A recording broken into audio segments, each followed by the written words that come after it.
कह रहा था, मैंने कहा था फिर बाद में करेंगे बात। हाँ क्या क्या था वो, मैंने कहा था ना कुछ तो बात हुई थी, मुझे याद है लास्ट टाइम जाते हुए।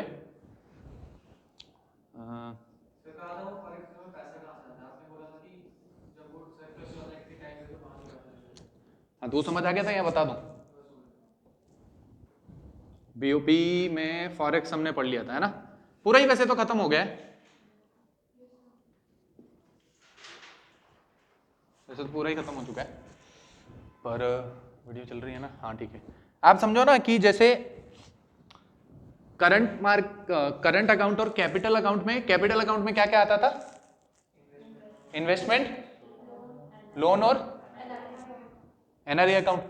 तो जितना आपका वहां एफडीआई से पैसा आता जाएगा ज्यादा, है ना, जब आपका पहले मार्केट बंद था, एलपीजी रिफॉर्म नहीं हुए थे, तो वो पूरा फॉरेक्स रिजर्व की दिक्कत थी, है ना, क्योंकि मैंने बोला उस टाइम एफडीआई से पैसा नहीं आ रहा था, कैपिटल अकाउंट में पैसा नहीं आ रहा है। लेकिन अगर एलपीजी रिफॉर्म ले लिए हैं और आपका मार्केट अच्छा है, एफडीआई एफपीआई में खूब पैसा अब आ रहा है, तो जितना पैसा इंडिया में आएगा मतलब उतना डॉलर इंडिया के अंदर ज्यादा आ रहा है, यही मतलब होता है ना।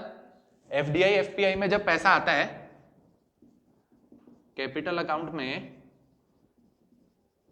अकाउंट में जब एफडीआई और एफपीआई से पैसा आएगा, तो उसका मतलब क्या होगा कि वो अपने डॉलर लेकर आएंगे और उसको क्या चाहते हैं, वो रुपी में कन्वर्ट हो जाए, ऐसा ही मतलब होगा ना। तो इसका मतलब क्या है कि वो जब डॉलर लेकर आएंगे तो डॉलर खरीद के इक्विवेलेंट रुपी दिया जा रहा है ना। तो जितना एफडीआई एफपीआई इंडिया में आता जाएगा उतना फॉरेक्स रिजर्व में डॉलर वाली करेंसी बढ़ती जाएगी और रुपी उतना इक्विवेलेंट जो है उनको दे दिया करेंगे, ऐसे ही होगा मतलब, ठीक है ना। तो सिंपल भाषा में मतलब क्या है कि जितना आपका एफडीआई एफपीआई इंडिया में ज्यादा आता है उस हिसाब से आपका फॉरेक्स रिजर्व भी बढ़ने लग जाता है, ठीक है। और जब इसका उल्टा, जब वो यहां से फियर साइकोसिस में अपने जो है शेयर बॉन्ड बेच के बोलेंगे हमें इंडिया से निकलना है, ठीक है, तो उस केस में क्या होगा, उस केस में वो अपना डॉलर पुल आउट कर लेंगे पूरा मार्केट से, ठीक है, डॉलर पुल आउट कर लेंगे मार्केट से। लेकिन because of demand and supply और हमारा जो फ्लोटिंग एक्सचेंज रेट है उसकी वजह से रुपी क्या होगा, रुपी क्या हो जाएगा, वीक हो जाएगा। लेकिन फ्लोटिंग एक्सचेंज रेट में से बोलते क्या है, डेप्रीशिएट। रुपी क्या हो जाएगा, डेप्रीशिएट। और रुपी को वीक होने से बचाने के लिए, रुपी को डेप्रीशिएट होने से बचाने के लिए आरबीआई क्या करेगा, डॉलर निकालेगा बाहर, और डॉलर बाहर निकालेगा तो उस टाइम उसका फॉरेक्स रिजर्व कम हो जाएगा। बात समझ आ गई अब, है इसमें कोई तो डाउट वाली बात नहीं थी, ठीक है, ठीक है ना, और कोई तो नहीं है डाउट।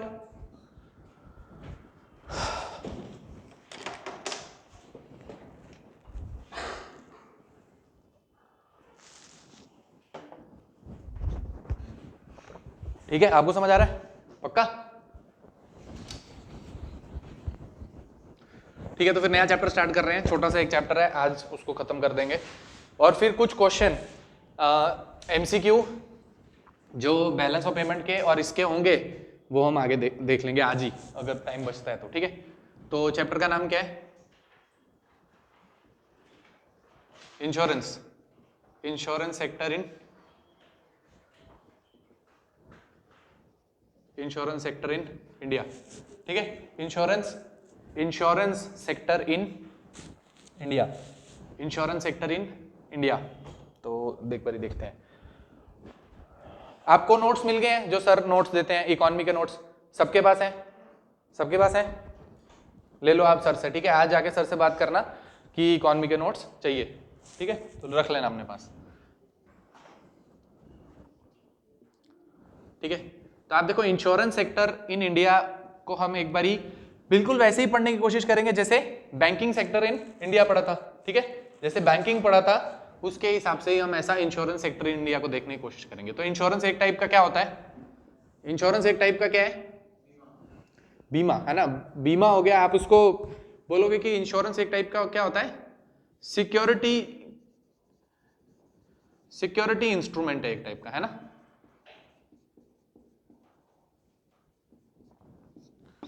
सिक्योरिटी एक टाइप, इंश्योरेंस क्या एक टाइप का सिक्योरिटी इंस्ट्रूमेंट, और इसी को आप क्या बोल सकते हो, एक टाइप का डेट इंस्ट्रूमेंट है। क्या है, डेट,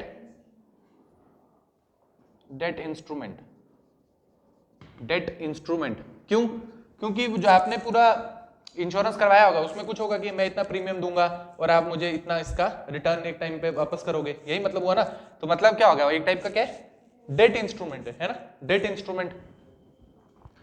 और इंश्योरेंस का मतलब होता है, आप समझ जाओ कि एक टाइप का क्या है, सोशल सिक्योरिटी, या सोशल नहीं होगा तो एक टाइप का बोलो सिक्योरिटी इंस्ट्रूमेंट है, एक टाइप का डेट इंस्ट्रूमेंट है। ठीक है, अभी इंश्योरेंस का हम देखते हैं कि एवोल्यूशन कैसे हुआ होगा सोसाइटी में, और आज के टाइम पे इंडिया में इसका क्या स्टेटस है, कैसे कंपनीज काम करती हैं, तो वो देखते हैं। तो आप देखो इंश्योरेंस का मतलब क्या होता है कि आपको एक टाइप की सिक्योरिटी है कि अगर ऐसा हो जाएगा तो मेरा नुकसान नहीं होगा, मेरे को उसके बदले कुछ बेनिफिट मिल जाएगा, मैं उसमें कुछ सेफ हो जाऊंगा, मेरा लॉस नहीं होगा, है ना। लॉस से बचाने के लिए आप क्या करते हो, आप ऐसे लिख सकते हो, to avoid loss, to avoid loss we do insurance, we do insurance. ठीक है, ये भी एक इसका समझ आ गई। इंश्योरेंस क्या है, insurance is a type of security instrument और debt instrument used to avoid loss, used to avoid loss, ये इसका डेफिनेशन हो गया एक टाइप का। ठीक है, तो लॉस से बचाने के लिए कोई चीज हम कराएं तो उसको बोलेंगे इंश्योरेंस। आप देखो अगर आप इसकी पूरी हिस्ट्री में जाओगे तो पूरा ह्यूमन एवोल्यूशन में ही आप बोलो कि कितने बच्चे होने चाहिए और ये वो, अगर आप जैसे आप ये पढ़ते हो ना क्या कि पॉपुलेशन और पॉवर्टी वाला पूरा एक साइकिल है ना। आप बोलते हो कि गरीब लोग जो होते हैं वो एक तो गरीब होते हैं, ऊपर से ऊपर वो बच्चे ज्यादा पैदा करते हैं, तो फिर उससे और गरीबी बढ़ती है, तो पूरा एक विशेष साइकिल बन जाता है। लेकिन उनके ज्यादा बच्चा पैदा करने के पीछे वजह क्या होती है, वजह होती है क्या, एक टाइप का उनको सिक्योरिटी चाहिए होती है, क्या कि भाई देखो अगर 3-4 होंगे तो एक तो 3-4 लड़के होंगे तो बाहर जाएंगे काम करेंगे, उस हिसाब से इनकम बढ़ जाएगी। फिर वही एक बात होगी कि भाई 3-4 में से अगर कोई अंडर नरिश्ड रह गया, 2-3 मर भी गए, तो फिर भी कोई एक बंदा होगा जो रहेगा। ठीक है, फिर आप बोलो कि या तो ग्रुप में रहना वो भी एक टाइप का क्या होता है, इंश्योरेंस, सिक्योरिटी प्रोवाइड करता है। अगर आप ग्रुप में रहते हो तो क्या बोलते हो, एक टाइप से आप क्या हो, सिक्योर हो। ग्रुप में रहना सिक्योरिटी होता है कि नहीं होता है, अकेले जाओगे तो थोड़ा डर है, और अगर ग्रुप में जाओगे तो वो भी सिक्योरिटी हो गया। ठीक है, तो ऐसा आप बोलोगे कि ह्यूमन एवोल्यूशन में ये चीज जो है हैबिट में हमें देखने को मिलती है। ठीक है, आगे बढ़ोगे तो जैसे अगर आप ब्रिटिश इंडियन टाइम पे पहुंचोगे, ब्रिटिश टाइम पे, अगर आप ब्रिटिश टाइम पे पहुंचोगे तो जैसे बैंकिंग सेक्टर जब पढ़ा था तो हमने क्या कहा था, 3 अलग अलग प्राइवेट बैंक्स होते थे जिनको मर्ज करके क्या बनाया था, इंपीरियल बैंक ऑफ इंडिया। और इंपीरियल बैंक ऑफ इंडिया का क्या किया था, नेशनलाइजेशन, क्या बना था, स्टेट बैंक ऑफ इंडिया, ऐसे ही था। इंपीरियल बैंक ऑफ इंडिया का क्या किया था पकड़ के, ठीक है, एसबीआई बना दिया था ना उसको।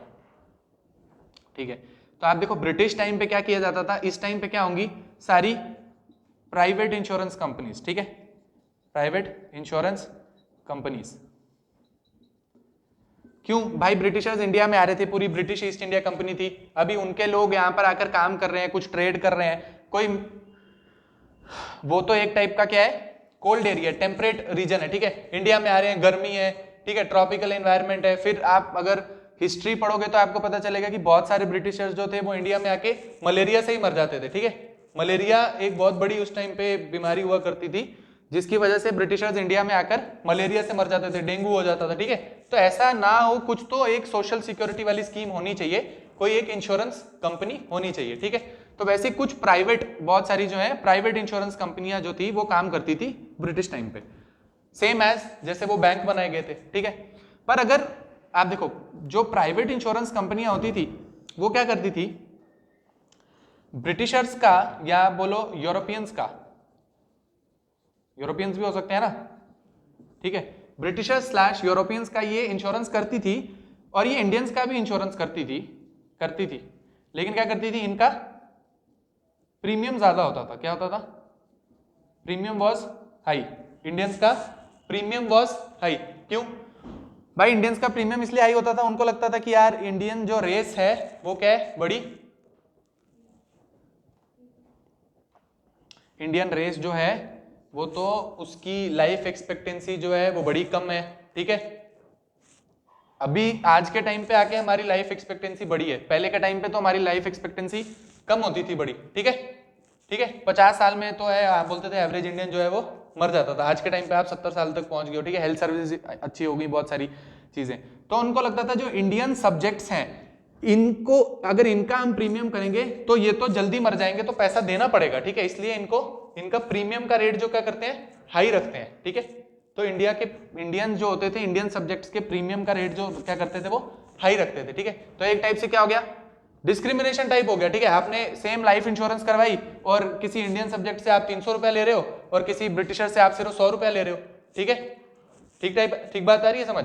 तो ऐसा क्यों हो रहा है, मैंने आपको बता दिया कि उनको लगता था इंडियन सब्जेक्ट्स जो हैं उनके मरने की प्रोबेबिलिटी ज्यादा है, ये वीक रेस है थोड़ी as compare to we white skin Britishers, ठीक है। इंडियंस जो है वो थोड़े हेल्थ में जो होते हैं वो वीक होते हैं और ये मर जाएंगे तो हमारा पैसा चला जाएगा, तो प्रीमियम में इनसे ज्यादा पैसे लेते थे, ठीक है। ऐसे चलते चलते आगे क्या होगा, ऐसे चलते चलते क्या होगा, आगे जाके एक LIC एक्ट लाया जाएगा, एक LIC एक्ट, जिसको आप बोलते हो लाइफ इंश्योरेंस कॉर्पोरेशन, ठीक है। लाइफ इंश्योरेंस कॉर्पोरेशन का एक्ट लाया जाएगा, लेकिन उस टाइम इसको नेशनलाइज नहीं किया था, ठीक है। सिर्फ एक्ट लाया कि हम कोई लाइफ इंश्योरेंस कॉर्पोरेशन बनाएंगे, ठीक है। और इस लाइफ इंश्योरेंस कॉर्पोरेशन जो है ना LIC की नेशनलाइजेशन करेंगे, ये जाकर LIC की नेशनलाइजेशन करेंगे 1956 में, ठीक है। LIC की नेशनलाइजेशन कब होगी, 1956 में। SBI की नेशनलाइजेशन कब हुई थी, 55 में, ठीक है। तो अब क्रोनोलॉजिकली अगर कोई आपको आ जाए, ठीक है, क्रोनोलॉजिकली अगर आपको बोले कि पहले क्या हुआ बाद में क्या हुआ, तो याद रखना SBI 55 में हुआ नेशनलाइज, LIC कब हुआ है 56 में। तो LIC का नेशनलाइजेशन किया तो उससे क्या हुआ, गवर्नमेंट ने उसका कंट्रोल लिया और अब क्या हो सकता है, एक टाइप का प्रीमियम का रेट हो सकता है, ठीक है। ऐसा ही होगा,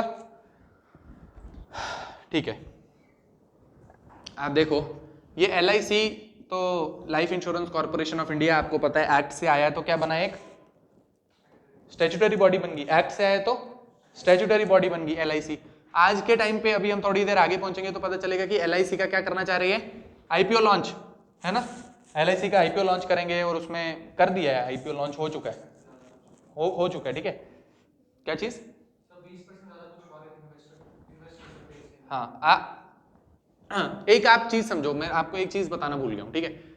अगर किसी कंपनी का IPO लॉन्च होता है ना, जैसे किसी कंपनी का IPO लॉन्च होता है, तो कभी कभी मैंने आपको क्या कहा था कि अंडर सब्सक्राइब्ड हो सकता है, कभी कभी क्या होता है IPO ओवर सब्सक्राइब्ड हो जाता है, ठीक है। कभी कभी क्या होगा, IPO अंडर सब्सक्राइब्ड होगा, कभी कभी IPO ओवर सब्सक्राइब हो जाएगा। जब अंडर सब्सक्राइब होगा तब तो इसका मतलब जनता ज्यादा नहीं ले रही है, ठीक है। तो बीच की जो इंटरमीडिएटरी होगा, जो इश्यूअर होगा IPO का, क्या पता वो खरीद ले या कोई और बड़ा एंजल इन्वेस्टर टाइप वो खरीद ले, ठीक है। ऐसे ही बताया था ना, अगर पूरा सब्सक्राइब नहीं हो रहा। कभी कभी क्या होता है, ओवर सब्सक्राइब हो जाता है IPO, कभी कभी IPO क्या हो जाता है, ओवर सब्सक्राइब। मानो उन्होंने सोचा था कि इतना IPO निकालेंगे, इतना पैसा मिलेगा, लेकिन बहुत सारे लोग आ गए, डिमांड ज्यादा बढ़ गई है, बहुत ज्यादा डिमांड है इस IPO की, बहुत सारे लोग आ रहे हैं। उस केस में क्या होता है, फिर कुछ प्राइस में फ्लक्चुएशन करते हैं या फिर वो बुक बाइंडिंग मेथड से कि कौन कितने का लेना चाहता है, ठीक है, उस हिसाब से किसको कितने देने चाहिए, बुक बाइंडिंग मेथड बताया था ना। या फिर क्या होता है कि ये कुछ और भी अपने शेयर लूज कर सकते हैं मार्केट में, ताकि इस IPO में जितनी जनता अभी लेना चाह रही है उसका इन्वेस्टमेंट हम ले ले, ये लूज ना हो जाए अपॉर्चुनिटी, समझे, ठीक है। एडिशनल जो है एक टाइप का follow on public offer type का निकाल के इसको सब्सक्राइब करवा देते हैं, ठीक है, ठीक है, ठीक है। तो ये चीज आपको समझ आ गई। फिर ये LIC और LIC के बारे में आपको पता है क्या है, एक स्टैट्यूटरी बॉडी है, हेडक्वार्टर मुंबई में है और उसकी अलग अलग चीजें हैं, ठीक है। तो इसमें कुछ अभी जानने के लिए खास नहीं है, ठीक है। Life Insurance Corporation of India, उसका Life Insurance Corporation of India उसका नाम, हेडक्वार्टर उसका मुंबई में, हेडक्वार्टर उसका मुंबई में, और बस आप इतना याद रखो, ठीक है। इसके बाद आप देखो, इतना लिख लिया। आप देखो ये एक्चुअल में सोशल सिक्योरिटी मॉडर्न टाइम्स में मॉडर्न टाइम्स में सोशल सिक्योरिटी आई कहाँ से है? ये इंश्योरेंस का जो कॉन्सेप्ट है, हम ऐसे तो बोल रहे हैं कि जब से इंसान इस धरती पे आया कुछ ना कुछ टाइप की इंश्योरेंस इनफॉर्मल वे में भी वो कर ही रहा था, लेकिन इन मॉडर्न टाइम्स में ये इंश्योरेंस का कॉन्सेप्ट कहाँ से आया है? आप बोलोगे ब्रिटेन से आया है। कहाँ से? ब्रिटेन से। वहां पर एक कॉन्सेप्ट है क्रेडल, आप बोलोगे ऐसे क्रेडल टू ग्रेव, ठीक है। क्रेडल मतलब क्या हो गया? क्रेडल क्या होता है? क्या चीज? नहीं, क्रेडल से ग्रेव तक कॉन्सेप्ट क्या है? फ्रॉम क्रेडल, ऐसे लिखो from cradle to grave. Cradle, हाँ लकड़ी, जिसमें बच्चे का झूला नहीं होता, उसको ऐसे ऐसे झुलाते हैं, होता है ना, बच्चे को डाल के उसको झुलाते हैं ना, वो क्या होता है? क्रेडल, ठीक है। और फ्रॉम क्रेडल टू ग्रेव का मतलब कि जब बच्चा पैदा हुआ है तब से लेके जब तक वो उसको दफनाए नहीं, ग्रेव तक नहीं पहुंच जाए, तब तक कुछ ना कुछ टाइप की, एक टाइप का इंश्योरेंस, कुछ टाइप की सोशल सिक्योरिटी टाइप की स्कीम होनी चाहिए, ठीक है। तो ये एक टाइप का क्या हो गया, एक फेज आप याद रख सकते हो कि ब्रिटेन से आया है मॉडर्न टाइम में इंश्योरेंस का कॉन्सेप्ट, और वहां पर ऐसे बोलते हैं कि फ्रॉम क्रेडल टू ग्रेव आपका इंश्योरेंस की स्कीम होनी चाहिए सबके पास, ठीक है। तो अभी क्या होता है कि इंश्योरेंस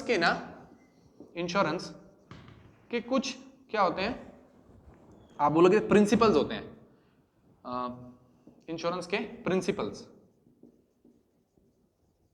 ठीक है, इंश्योरेंस के प्रिंसिपल्स, ठीक है। एक इंश्योरेंस का प्रिंसिपल होता है जैसे कि आपको गुड फेथ, ठीक है।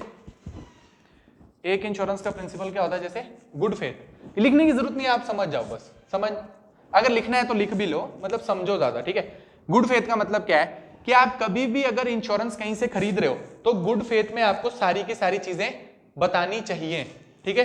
गुड फेथ में आपको सारी चीजें बतानी चाहिए। फॉर एग्जाम्पल आपने क्या किया, कोई हेल्थ इंश्योरेंस लिया, आपने हेल्थ इंश्योरेंस लिया और आपने उस कंपनी को, प्राइवेट कंपनी या जो मर्जी कंपनी है, आपने उसको ये नहीं बताया कि हेल्थ इंश्योरेंस में जिसके लिए ले रहा हूं उसको कैंसर हो रखा है या फिर उसको कोई हार्ट की प्रॉब्लम है, ठीक है, ठीक है, और आपने बस ले लिया, तो ये क्या आपका गुड फेथ नहीं है। आपने बस पर्टिकुलरली आपको पता था कि ये बंदा अब 1 साल या 6 महीने में मरने वाला है, तो आपने ले लिया और आपने इंश्योरेंस कंपनी को ये नहीं बताया कि एक्चुअल में ये था, तो वो उस हिसाब से फिर प्रीमियम सेट करते हैं ना, कितने का है क्या है उस हिसाब से।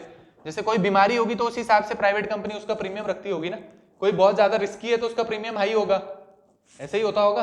कोई चीज है नॉर्मल, अगर मैं आप हेल्थ इंश्योरेंस ले लें हेल्दी लोग, तो हमारा नॉर्मल होगा कि साल के आप जो है 10-12 हजार रुपए दे दिया करो और आपको 5 लाख का इंश्योरेंस मिल जाएगा, ठीक है। तो एक चीज होगी कि आप गुड फेथ में सब कुछ बताओ, और इस गुड फेथ का फायदा क्या होता है, आप एक और चीज देखो, आप देखो कि मानो कि मैंने कोई घर खरीदा, ठीक है, मैंने कोई घर खरीदा और मैंने, वो घर था मानो 1 करोड़ रुपए का, एक्चुअल में उसकी एसेट वैल्यू क्या है? एक्चुअल में उसकी एसेट वैल्यू है 1 करोड़ रुपया। मैंने कागजों में क्या दिखाया? मैंने कागजों में दिखाया कि 50 लाख रुपए का है। क्या है? 50 लाख रुपए का। मैंने पूरी रजिस्ट्री कराई, जो सारी चीजें हैं, क्या वो पूरा टैक्स बचाने के लिए कि मेरे को टैक्स नहीं भरना पड़े, बात समझ आ रही है ना? पूरी रजिस्ट्री वाला टैक्स वगैरह होता है ना जो, तो आपने टैक्स बचाने के लिए क्या बताया कि 1 करोड़ का घर नहीं, मेरा क्या है 50 लाख का। अब मानो आपने इंश्योरेंस करवा रखा है और घर पे आग लग गई, ठीक है, और वो पूरा 1 करोड़ का घर जल के राख हो गया, लेकिन आपने तो दिखाया था कितने का है 50 लाख रुपया, तो आपका ज्यादा का नुकसान हो गया, लेकिन एक्चुअल में क्या है, ज्यादा का आपका नुकसान हो गया, लेकिन आपने 50 लाख का दिखाया था। और अब आप जाकर इंश्योरेंस कंपनी को बोल ही नहीं सकते कि भाई वो एक्चुअल में 1 करोड़ का था, फिर तो सबको पता चल जाएगा। बात समझ आ रही है ना? ठीक है, अगर आप अब जल गया और बोलोगे नहीं यार वो 50 का नहीं, उसमें तो 1 करोड़ का था, फिर तो पूरा आईटी डिपार्टमेंट वगैरह सबको पता चल जाएगा। इसलिए आपको गुड फेथ में सब कुछ बता देना चाहिए, टोटल एसेट वैल्यू कितनी है, उस हिसाब से आपको इंश्योरेंस करवानी चाहिए, ठीक है,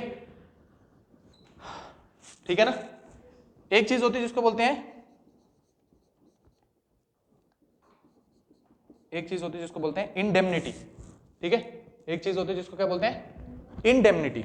इंडेमनिटी होती है कि आपको पैसा मिलेगा but only for real loss, ठीक है, आपको पैसा मिलेगा but only for real loss.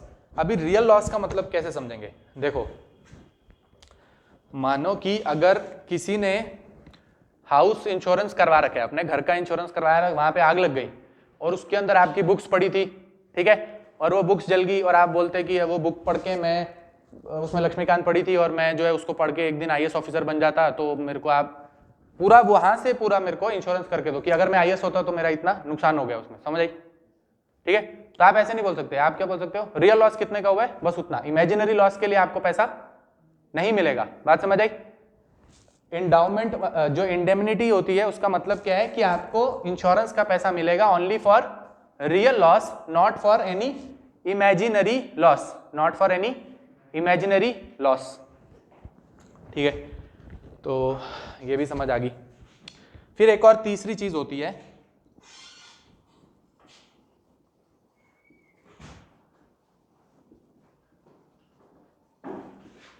एक तीसरी चीज होती है उसको क्या बोलते हैं, रिलेटेड पर्सन।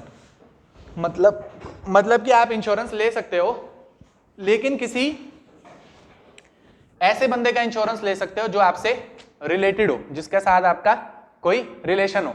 मैं अपनी मम्मी का इंश्योरेंस ले सकता हूं, पापा का इंश्योरेंस ले सकता हूं, गाड़ी का इंश्योरेंस ले सकता हूं, घर का इंश्योरेंस ले सकता हूं, जो चीजें मेरे से रिलेटेड है उनका मैं इंश्योरेंस ले सकता हूं। ठीक है, ठीक है, मेरे को मोदी जी से बहुत प्यार है और मोदी जी इतनी सारी इंटरनेशनल ट्रिप पर जाते हैं, तो कोई राजीव गांधी की तरह उनको बॉम्ब लगा के उड़ा दे, ठीक है, तो हाँ मेरे को इमोशनल अटैचमेंट है पर मैं उनका इंश्योरेंस नहीं ले सकता, क्यों भाई, मेरे से रिलेटेड नहीं है। बात समझ आ रही है? ठीक है, बात समझ आ गई पूरी? तो अगर कोई आपसे पर्सन रिलेटेड नहीं है तो उससे उसका आप इंश्योरेंस नहीं ले सकते। तो ये 2-3-4 चीजें होती है, तो आपको पता होना चाहिए क्या है ये प्रिंसिपल्स ऑफ इंश्योरेंस। ठीक है, प्रिंसिपल्स ऑफ इंश्योरेंस।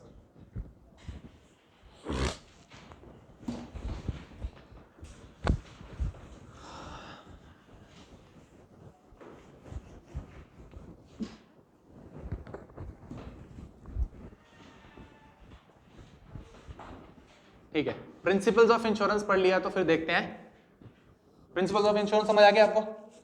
ठीक है, आप देखते हैं टाइप्स ऑफ इंश्योरेंस।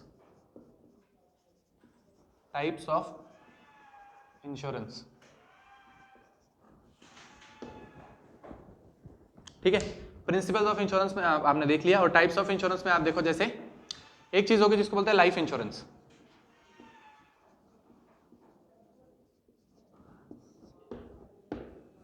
ठीक है, एक चीज होती है जिसको क्या बोलते हैं, लाइफ इंश्योरेंस। अब लाइफ इंश्योरेंस के अलग अलग पार्ट होंगे, जैसे एक क्या होगी, होल लाइफ। ठीक है, ठीक है, एक क्या होगी, होल लाइफ। ठीक है, एक होगी टर्म लाइफ इंश्योरेंस। क्या होगी, टर्म लाइफ इंश्योरेंस। और एक क्या होगी, जैसे एंडाउमेंट। ठीक है, ये मेजर 3 जो है टाइप होते हैं किसके, लाइफ इंश्योरेंस के। ठीक है, तो आप ऐसे कॉलम बना लो और क्या सामने लिख सकते हो आप कि मैच्योरिटी और आगे डेथ। यही मतलब हुआ ना लाइफ इंश्योरेंस, मतलब LIC, जिंदगी के साथ भी जिंदगी के बाद भी, यही होता है LIC, मतलब जिंदगी के साथ भी जिंदगी के बाद भी। तो अगर आपने एक टाइप की होल लाइफ इंश्योरेंस करवा रखी है, क्या होल लाइफ इंश्योरेंस, तो उसमें आपको प्रीमियम में कुछ पैसा देना पड़ेगा। कितना होता है, क्या होता है, वो छोड़ो अभी। ठीक है, आपने होल लाइफ टाइप की इंश्योरेंस करवा रखी है, आप प्रीमियम में कुछ पैसा देते हो, तो क्या मैच्योरिटी पे आपको कुछ पैसा मिलेगा? तो आप क्या बोलोगे, नहीं। तो क्या डेथ पे पैसा मिलेगा? आप बोलोगे यस।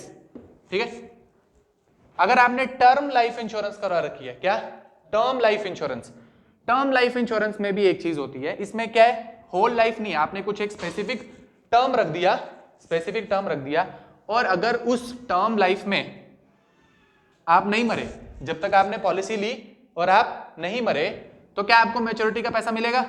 नहीं मिलेगा, इसमें भी नहीं मिलता। ठीक है, टर्म लाइफ इंश्योरेंस जो होती है ना, उसमें भी आपको मैच्योरिटी का पैसा नहीं मिलता, लेकिन आपको डेथ पे पैसा मिलता है। अब ये लास्ट वाली चीज है जिसको बोलते हैं एंडाउमेंट पॉलिसी। ठीक है, ये क्या है, एंडाउमेंट पॉलिसी। और एंडाउमेंट एक पॉलिसी ऐसी टाइप की लाइफ इंश्योरेंस की पॉलिसी है जिसपे अगर इसकी मैच्योरिटी हो जाती है तो आपको पैसा मिलेगा, यस। तो मर जाएंगे तो भी पैसा यहाँ पे मिलेगा, यस। ठीक है, अब इसमें क्या है कि इसमें बस नंबर ऑफ ईयर्स का डिफरेंस होता है और उसमें कुछ और अलग टर्म्स एंड कंडीशन होती हैं, पर मोटा मोटा समझने का क्या तरीका था कि लाइफ इंश्योरेंस में अलग अलग टाइप के लाइफ इंश्योरेंस होंगी। कुछ ऐसी होंगी जिनका पैसा आपको सिर्फ मरने के बाद ही मिलता है।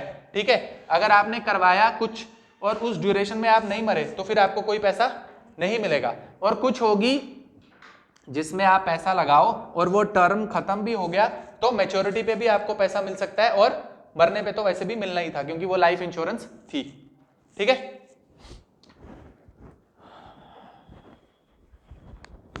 तो ये तो समझ आ गया।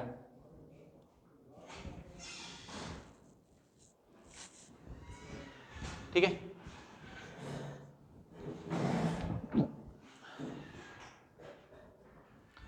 जैसे फॉर एग्जांपल मैं आपको बता देता हूं, एक स्कीम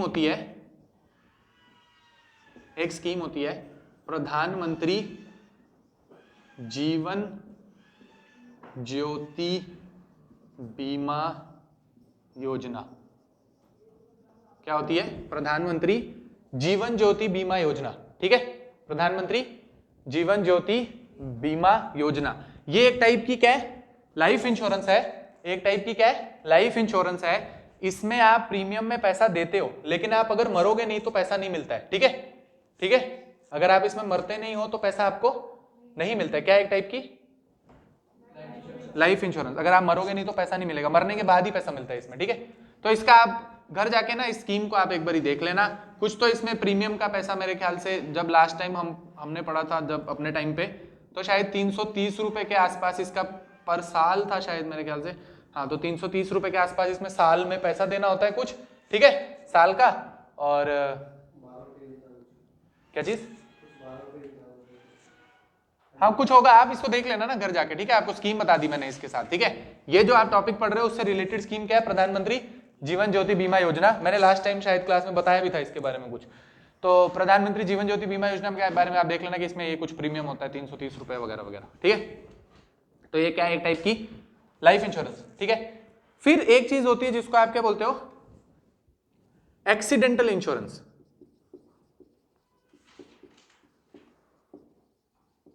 एक चीज होती होगी जिसको क्या बोलोगे आप? Accidental insurance. ठीक है, क्या चीज? Accidental insurance. तो आप देखो, एक्सीडेंटल इंश्योरेंस क्या है कि अगर आपका एक्सीडेंट हो जाएगा तो एक्सीडेंट में जितने भी आपके जो भी आपको नुकसान हो गया, हाथ टूट गया, पैर टूट गया, आंख टूट निकल गई, अंधे हो गए वगैरह वगैरह, तो उस हिसाब से आपको उसमें पैसा मिलता होगा। ठीक है, तो एक्सीडेंटल इंश्योरेंस में डिपेंड करता है कि आपको किस हिसाब का आपका एक्सीडेंट हुआ है। ठीक है, तो उसमें अलग अलग टाइप्स रखी होंगी कि एक हाथ चला गया तो इतने पैसे मिल जाएंगे, एक हाथ एक टांग चली गई तो इतने पैसे मिल जाएंगे। ठीक है, तो उसको आपको ज्यादा डीप में देखने की जरूरत नहीं है। समझो बात ये है कि अगर एक्सीडेंट के थ्रू आपका कोई नुकसान हो जाए खुद का, तो उसमें आप क्या ले सकते हो? एक एक्सीडेंटल इंश्योरेंस। और वैसी कोई एक स्कीम है जिसका नाम क्या है? प्रधानमंत्री, नहीं वो तो हो गया ना उधर,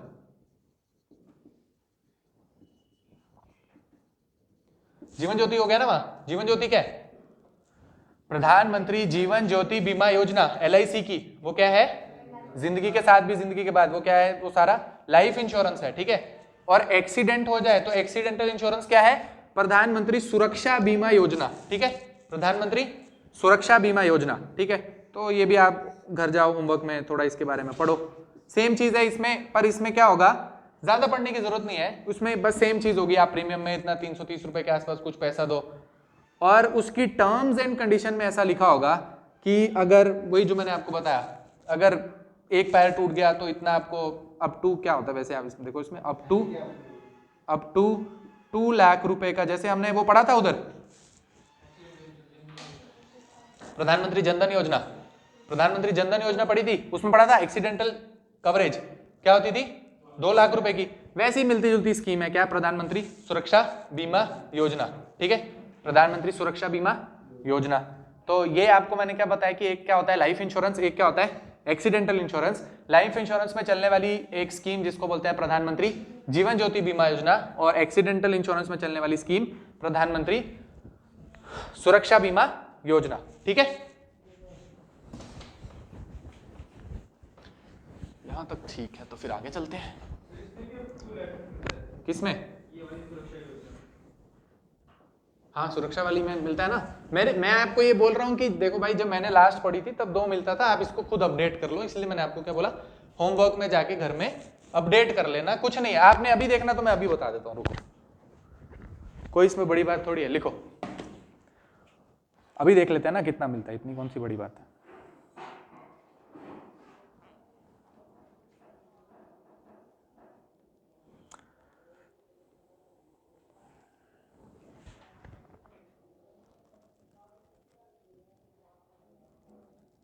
चलो लिखो, लिख लो, है ना, लिखना है तो लिख लो। कहाँ घर जाके आप पढ़ोगे, पूरा पढ़ोगे या घर जाके पढ़ लोगे?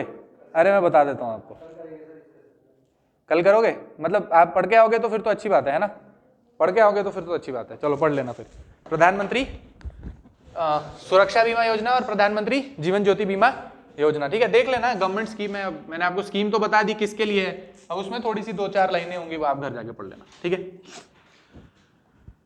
फिर किस टाइप का इंश्योरेंस हो सकता है? आपने देख लिया लाइफ इंश्योरेंस, आपने देख लिया एक्सीडेंटल इंश्योरेंस। फिर एक चीज होती है जिसको आप बोलते हो हेल्थ इंश्योरेंस। क्या?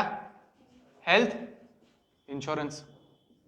हेल्थ इंश्योरेंस, अभी हेल्थ इंश्योरेंस क्या हो सकता है? ज्यादातर इंडिया में हेल्थ इंश्योरेंस जो है ना वो प्राइवेट कंपनियां ही करती हैं, ठीक है। ज्यादातर इंडिया में हेल्थ इंश्योरेंस कौन करती है? प्राइवेट कंपनियां करती हैं। ऐसा नहीं है, पर पब्लिक सेक्टर कंपनी भी है, आप ऐसे private plus public sector insurance companies, ठीक है, ऐसे लिख लो। अब वो पब्लिक सेक्टर इंश्योरेंस कंपनीज कौन सी होती हैं इसमें इंश्योरेंस सेक्टर में? तो मैं आपको पहले यही चीज बता देता हूं, है ना। पहले थोड़ा सा ये टॉपिक समझ लो, ठीक है, पहले थोड़ा सा ये टॉपिक समझो। मैंने आपको क्या कहा कि एक क्या थी? LIC थी, वो एक क्या थी? सिंगल इंश्योरेंस कंपनी, ठीक है। लेकिन आप देखो, एक पहले एक स्ट्रक्चर होता था, ठीक है, पहले एक स्ट्रक्चर होता था, उसमें क्या होता था कि गवर्नमेंट जो थी उसकी एक इंश्योरेंस कंपनी थी जिसको आप बोलते थे GIC, ठीक है, जनरल इंश्योरेंस कंपनी। क्या था? जनरल इंश्योरेंस कंपनी, ठीक है। और ये क्या थी? होल्डिंग कंपनी थी। क्या थी? Holding company. इसको आप क्या बोलोगे? होल्डिंग कंपनी, ठीक है। ये क्या थी? Holding company. होल्डिंग कंपनी की 4 अलग अलग सब्सिडरी कंपनीज थी, ठीक है, 4 अलग अलग सब्सिडरी कंपनीज थी। वो आपको नाम याद रखने की कोई जरूरत नहीं है, काम का नहीं है, आप सिर्फ दिमाग में फिट करो। क्या था कि गवर्नमेंट थी, गवर्नमेंट की एक होल्डिंग कंपनी थी और होल्डिंग की 4 सब्सिडरी कंपनी थी। एक का नाम शायद ओरिएंटल इंश्योरेंस था, एक का नाम है ओरिएंटल इंश्योरेंस था, एक का नाम था शायद नेशनल इंश्योरेंस कंपनी, एक आपकी वो है न्यू इंडिया एश्योरेंस।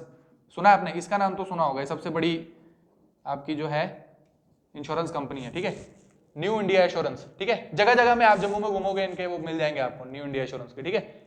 मेरे भाई जो है वो खुद ही इसमें काम करता है, ठीक है, न्यू इंडिया एश्योरेंस, ठीक है। तो न्यू इंडिया एश्योरेंस क्या है, ये क्यों ज्यादा न्यूज में रहती है कि आप इनके थ्रू अगर आप लेते हो ना कोई इंश्योरेंस पॉलिसी, तो इनका हाईएस्ट रेट है क्लेम सेटल करने का, ठीक है। बात समझ आ रही है? आपने इंश्योरेंस ले लिया, लेकिन उसकी दिक्कत क्या होती है? आपने इंश्योरेंस ले लिया, लेकिन आप जब कंपनी के पास जाते हो, भाई क्लेम सेटलमेंट करो, मैंने आपसे इंश्योरेंस लिया था, इंश्योरेंस क्लेम करवाने जाते हो ना आप, तो भाई सारी जो कंपनियां होती है ना वो आपके क्लेम रिजेक्ट कर देती हैं। क्या बोलती हैं? नहीं नहीं भाई, ये कवर नहीं होता है, ये कवर नहीं होता है, ये हो गया, ये नहीं, ये हमारी पॉलिसी में कवर नहीं होता है, पैसे नहीं देते, सेटलमेंट नहीं करते, ठीक है। लेकिन ये न्यू इंडिया एश्योरेंस है ना, ये अभी कुछ शायद 1 महीना 1.5 महीना पहले कोई डेटा आया था, उसमें लिखा था नंबर 1 पे इंडिया की जो सरकारी कंपनी है जिसका क्लेम सेटलमेंट में सबसे बड़ा अच्छा रिकॉर्ड है, even better than private companies, वो है न्यू इंडिया एश्योरेंस, ठीक है। तो ऐसी एक और कंपनी थी, है ना, तो आप लिख लेना घर जाके, ठीक है, काम का नहीं है कुछ भी, पर समझो आप स्ट्रक्चर क्या था। पहले एक गवर्नमेंट थी, उसकी एक होल्डिंग कंपनी थी GIC, और उसकी 4 सब्सिडरी कंपनी, ठीक है। आगे जाके सरकार ने क्या बोला, आगे जाके, और इसकी पूरी, अब ये GIC अगर सरकार की है और ये इसकी होल्डिंग कंपनी है और ये इसकी सब्सिडरी कंपनी है, इसका मतलब पूरा 100% किसके पास रहेगा? सरकार के पास, ठीक है। तो आप अभी यहां तक आप क्या लिखोगे कि पूरा 100% इस पे गवर्नमेंट कंट्रोल है, ठीक है। आगे चल के सरकार ने क्या बोला? आगे चल के सरकार ने बोला कि ये जो 4 सब्सिडरी कंपनी है ना, इनको आप क्या कर दो? इंडिपेंडेंट कर दो, ठीक है। तो आगे चल के क्या हुआ, ये 4 सब्सिडरी कंपनी जो थी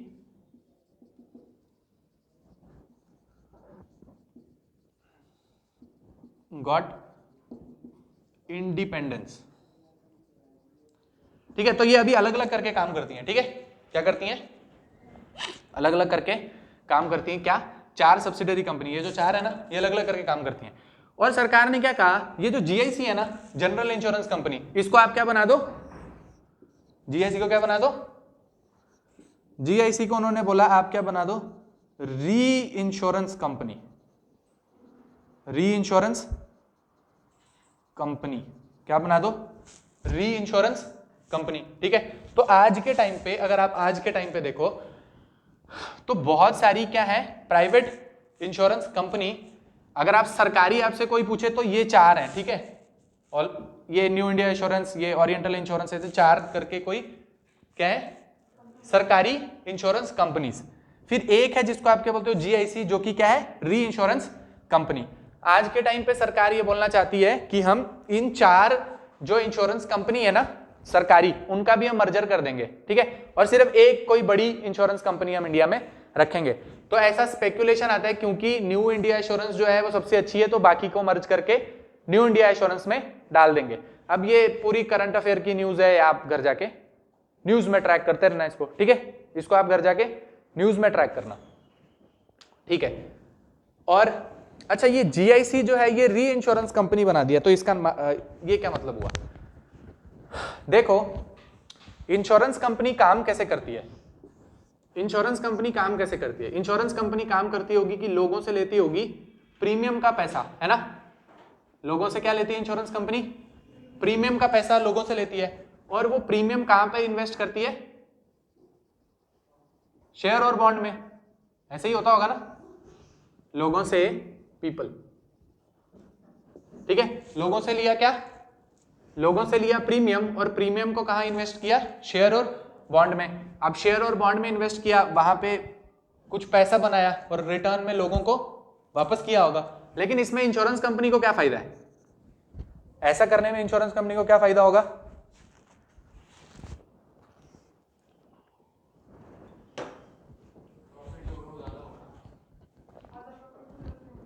कैसे कैसे होगा प्रॉफिट इसमें, हाँ, तो फिर अगर लोगों को वापस करना पड़ रहा है तो फिर तो कुछ इतना भी बढ़िया बात नहीं बनी। बात समझ आ रही है, लोगों से प्रीमियम का पैसा लिया, शेयर बॉन्ड में लगाया, अगर वो लोगों को वापस करना पड़ रहा है उनको, तो फिर तो कुछ ज्यादा मजा नहीं आ रहा है इंश्योरेंस कंपनी को, है ना। तो इंश्योरेंस कंपनी यही करती है, वो क्या करती है, उसके दिमाग में क्या होता है, उसके दिमाग में होता है भाई इंश्योरेंस प्रीमियम का पैसा ले लेते हैं, ठीक है, लेकिन वो क्या सोचती है, अगर मैं आप सब हम सब हेल्थ इंश्योरेंस करवा लें, ठीक है, हम सब हेल्थ इंश्योरेंस करवा लें और खूब प्रीमियम में पैसा दें, ठीक है, तो मरेंगे तो बहुत कम ही लोग ना, ठीक है, तो मरेंगे तो बहुत कम लोग, तो हमने तो अपनी सेफ्टी के लिए करवा लिया कि अगर मर गए तो मिल जाएगा, लेकिन एक्चुअल में मरेंगे बहुत कम, ठीक है। और कुछ को तो वो क्लेम सेटलमेंट में पैसा ऐसे भी नहीं देती, रिजेक्ट कर देते हैं, ठीक है, तो वो सारे केस में जो है इंश्योरेंस कंपनियां पैसा कमा लेती हैं, ठीक है, बात समझ आई। देखो ना, मैंने आपको लाइफ इंश्योरेंस, गलत क्या नहीं हुआ, अगर सही में मर जाते तो देना भी तो पड़ता ना, इसमें क्या गलत है, ये तो रिस्की गेम है ना एक टाइप का। क्या भाई, आपने गाड़ी में पीछे स्टेपनी रखी, ठीक है, और बहुत सारे लोग उसमें बैठे हैं, तो आप बोलोगे भाई स्टेपनी रखी, गाड़ी का वेट बढ़ गया, ये वो, मैंने 2-4 चीजें और रख ली, तो यार वो तो टायर भी पंचर नहीं हुआ, यूज में भी नहीं आई, तो ये गलत बात नहीं होगी, हमने ज्यादा वेट बढ़ा दिया गाड़ी का, तो ये कोई लॉजिक थोड़ी हुआ। क्या वो, क्या आपने अपनी सिक्योरिटी के लिए रखा था भाई, आप कहीं रास्ते में जा रहे थे, खराब हो जाता तो अगर यूज में आती तो आती, नहीं आई तो नहीं आई। कौन सा सेटलमेंट नहीं कर रहे, जब एक्चुअल में हो जाता है और सेटलमेंट नहीं करते हैं, हाँ तो वो तो गलत बात है ना, उसमें क्या हो गया, वो तो गलत बात है, नहीं सेटलमेंट करना वो तो गलत बात है, बिल्कुल है। लेकिन ऐसे टाइप की पॉलिसी बेचना जिसमें पहले ही लिख रखा था कि भाई, जो लाइफ इंश्योरेंस की पॉलिसी आपको बताई ना, टर्म लाइफ इंश्योरेंस जैसे, कि भाई मैच्योरिटी पे भी आपको पैसा नहीं मिलेगा, है ना, सिर्फ मरोगे तभी मिलेगा, तो फिर ये तो लोगों के ऊपर है कि अगर वो सोचते हैं कि मेरी तबीयत खराब है, मर जाऊंगा 10 साल में, करवा लेता हूं, ठीक है, तो उस हिसाब से करवाई होगी, ठीक है, तो शेयर बॉन्ड में पैसा इन्वेस्ट करते हैं, ठीक है, तो नेचुरली जो है एक ये चलने का मैकेनिज्म है किसका, इंश्योरेंस कंपनी का, ठीक है। अभी क्या हो सकता है कि ऐसे तो इंश्योरेंस कंपनी प्रॉफिट में चलेगी क्योंकि उसको पता है कि अचानक से बहुत सारे लोग मेरे पास नहीं आएंगे क्लेम लेने के लिए, ठीक है, मेरा पैसा लगा हुआ है, अगर मैंने 100 लोगों का हेल्थ इंश्योरेंस किया हुआ है तो यार 20-30 लोगों का मेरे को सेटल करना पड़ेगा, बाकी लोग तो चलते हैं अपना काम, अच्छा है ना, ठीक है। तो क्या होता है, मानो अचानक से कोई ऐसी दिक्कत आ जाए किसी इंश्योरेंस कंपनी को कि उसने बहुत लोगों का इंश्योरेंस कर रखा है, अलग अलग टाइप का, लाइफ इंश्योरेंस या कोई भी इंश्योरेंस, बेशक हेल्थ हो या फिर मोटर व्हीकल इंश्योरेंस हो, कोई भी टाइप का, और अचानक से बहुत सारे लोग आ जाएं उस पर क्लेम सेटलमेंट करवाने, और वो सबका पैसा देते देते खुद ही कंगाली में चले जाए। बात समझ आ रही है? हो सकता है ना, हो सकता है। उसने तो प्रीमियम में पैसा लगाया था शेयर बॉन्ड में, मानो उधर भी कुछ नहीं बनी बात, और इधर बहुत सारे लोग अचानक से पैसा लेने आ गए, तो दिक्कत हो जाएगी ना, हो जाएगी। तो जैसे बैंकों से आप इसको कंपेयर करो, जैसे बैंकों में क्या रखा था हमने इमरजेंसी के टाइम पे, नहीं नहीं, है ना, बैंकों में हमने क्या रखा था, सीआरआर और एसएलआर, अगर बहुत ज्यादा दिक्कत हो जाएगी तो सीआरआर एसएलआर में हम कुछ रिजर्व में पैसा रखेंगे।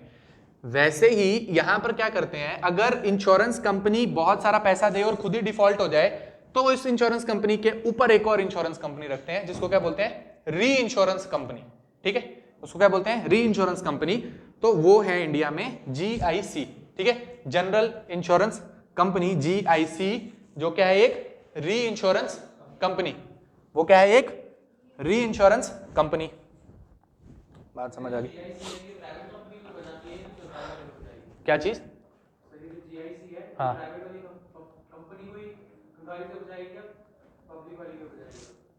जो इसमें प्रीमियम में पैसा देगा कि हमारा री इंश्योरेंस कर लो, उसको बचा लेगी। बात समझ आई? सरकारी का तो बचाएगी, बचाएगी ना, सरकारी तो है ही। अगर कोई प्राइवेट कंपनी इसको प्रीमियम में पैसा दे रही है, री इंश्योरेंस इससे अपना करवा रही है, तो उसका भी करवा देगी, ठीक है, ठीक बात है। अब आप बोलोगे सर अगर जीआईसी भी फेल हो जाए, फिर तो वो तो भाई एक टाइप का, फिर तो चेन ही चलती रहेगी। तो हमने अभी क्या किया है, हमने एक स्टेप ऊपर रखा है कि इंश्योरेंस कंपनी अगर डिफॉल्ट हो जाए तो एक क्या है, जनरल इंश्योरेंस कंपनी उसके ऊपर, ठीक है। तो पहले थोड़ी देर तक क्या हो रहा था कि हमने सिर्फ एक जीआईसी इंडिया में रखी थी, there was only one general insurance company in India, या फिर बोलो री इंश्योरेंस कंपनी इन इंडिया, ठीक है, सिर्फ एक जो थी री इंश्योरेंस कंपनी थी इंडिया में। लेकिन उसके बाद क्या हुआ, उसके बाद क्या हुआ, 2015 में एक अमेंडमेंट लाया और बोला कि जीआईसी के साथ अगर कोई और कंपनी चाहती है वर्क करना, लाइसेंस लेना, एज उसको क्या बनना है, री इंश्योरेंस कंपनी, तो ले सकते हो, ठीक है। 2015 तक क्या बता रहा हूं मैं आपको कि एक ही री इंश्योरेंस कंपनी थी, लेकिन उसके बाद अमेंडमेंट लाई कि अगर किसी और को लाइसेंस लेके री इंश्योरेंस कंपनी बनना है तो बन सकता है, ठीक है। यहां तक समझ आ गया? यहां तक क्या समझ आया कि भाई पहले क्या स्ट्रक्चर था, गवर्नमेंट जीआईसी, 4 उसकी सब्सिडरी कंपनी थी, होल्डिंग कंपनी थी जीआईसी। बाद में क्या किया, ये 4 सब्सिडरी कंपनीज को अलग अलग करके इंडिपेंडेंस दे दी, ठीक है, और वो आज अलग अलग कर अलग 4 पब्लिक सेक्टर इंश्योरेंस कंपनीज हैं। और जो जीआईसी थी उसको क्या बना दिया, री इंश्योरेंस कंपनी, कि जब ये 4 डिफॉल्ट करेंगी तो ऊपर से पैसा देना होगा, तो कौन देगा, जीआईसी, री इंश्योरेंस कंपनी, ठीक है। कोई डाउट?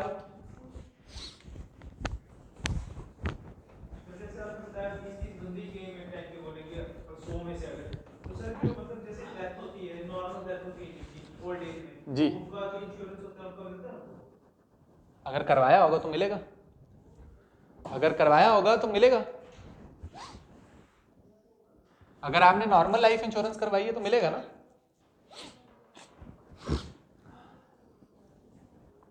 ठीक है, तो मैं आपको भी क्या बता रहा था, हेल्थ इंश्योरेंस के बारे में, है ना। पहली 2 चीजें हमने समझ ली, तो हम क्या देख रहे थे, हेल्थ इंश्योरेंस, हम देख रहे थे हेल्थ इंश्योरेंस। तो हेल्थ इंश्योरेंस में आप देखो,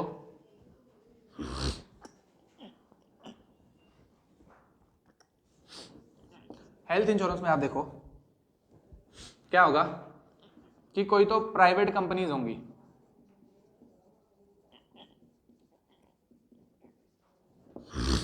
प्राइवेट कंपनीज आपसे पैसा लेंगी कि हमसे आप क्या करवा लो, हेल्थ इंश्योरेंस करवा लो, और अगर आपको कोई दिक्कत आएगी तो हम आपको कवर कर देंगे, वो उसका कवर हम आपको कर देंगे थ्रू अपनी हेल्थ इंश्योरेंस स्कीम, ठीक है। आप देखो इंडिया में एक दिक्कत क्या है कि यहां पर लोग इंश्योरेंस नहीं करवाते। इंडिया में क्या करते हैं, लोग इंश्योरेंस नहीं करवाते। इंडिया में इंश्योरेंस पेनिट्रेशन जो है वो बहुत कम है, बहुत कम लोग इंडिया में इंश्योरेंस करवाते हैं। आपने सुना होगा फोन भी आते रहते हैं, बीमा करवा लो बीमा करवा लो, ये वो, तो लोग नहीं करवाते हैं, ठीक है। घर घर पे भी लोग आते हैं LIC वाले, आप बीमा करवा लो बीमा करवा लो, पर लोग नहीं करवाते, ठीक है। तो लोग एक्चुअली क्या करते हैं आजकल इंडिया में, लोग क्या करते हैं, लोग इंश्योरेंस नहीं करवाते, उसके बदले लोग क्या करवाते हैं, पेंशन स्कीम की तरफ देखते हैं, ठीक है। लोग क्या करते हैं, पेंशन स्कीम की तरफ ज्यादा देखते हैं, इंश्योरेंस नहीं करवाते। उनको लगता है कि यार अभी नहीं मरेंगे अभी नहीं मरेंगे, अभी पैसा है हमारे पास, कुछ खा पी लेते हैं, अभी तो किसने देखा है बाद में, है ना, ठीक बात है। लोग क्या सोचते हैं, क्या इंश्योरेंस करवानी है यार, इतना सब पैसा देना पड़ेगा, हम क्या करेंगे, अभी खा पी लो, जिंदगी तो ऐसी ही है, मरना तो सबने है, ठीक है। लेकिन पेंशन स्कीम टाइप क्या होता है, जैसे होती है ना कोई पेंशन स्कीम जो होती है, ठीक है, उसमें लोग सोचते हैं कि आप मर जाएंगे तो फिर पेंशन मिलेगी तो देखते रहेंगे, ठीक है। इसलिए वो उनकी एक ऐसी मेंटालिटी है, वो इंश्योरेंस नहीं करवाते हैं, ठीक है। तो जैसे आपने हेल्थ इंश्योरेंस करवाया है, तो इंडिया में आप देखोगे कि प्राइवेट हॉस्पिटल्स जो है, वो हमें सबको पता है कि प्राइवेट हॉस्पिटल में अगर कोई बंदा जो है बहुत बीमार हो गया है, ठीक है, इंडिया की हालत यही है, ठीक है, क्या अगर कोई बंदा बहुत ज्यादा बीमार हो गया है तो सरकारी हॉस्पिटल भी है सामने और प्राइवेट हॉस्पिटल भी है सामने। अगर बंदे के पास पैसा है तो क्या प्रेफर करेगा पेशेंट, कि भाई मुझे प्राइवेट में ले जाओ, मैं बचने के चांसेस ज्यादा है, ऐसे ही होता है नॉर्मली, हम ऐसे ही बोलते हैं, ठीक है। और फिर लेकिन प्राइवेट हॉस्पिटल सर्विस अच्छी देता है, लेकिन क्या होता है उधर खर्चा बहुत ज्यादा है, ठीक है। और सरकारी हॉस्पिटल में क्या है, बिल तो चलो नहीं आएगा लेकिन फिर बंदा भी नहीं बचेगा जो गया अंदर, ठीक है, ये दिक्कत है सरकारी हॉस्पिटल की।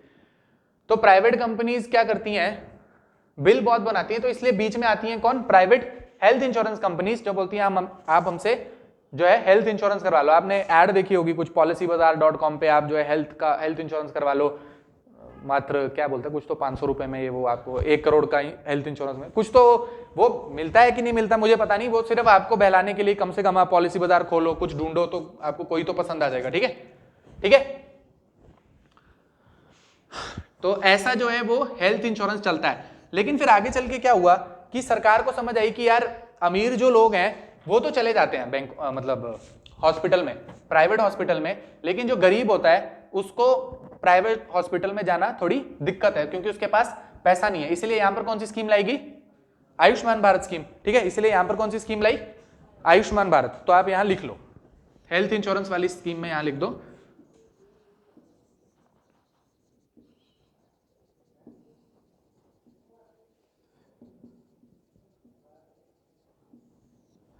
ठीक है। यहां पर लाई गई आयुष्मान भारत स्कीम, और उसका एक क्या की फीचर है, कितना इंश्योरेंस है, 5 लाख, क्या है, पर फैमिली, पर ईयर है,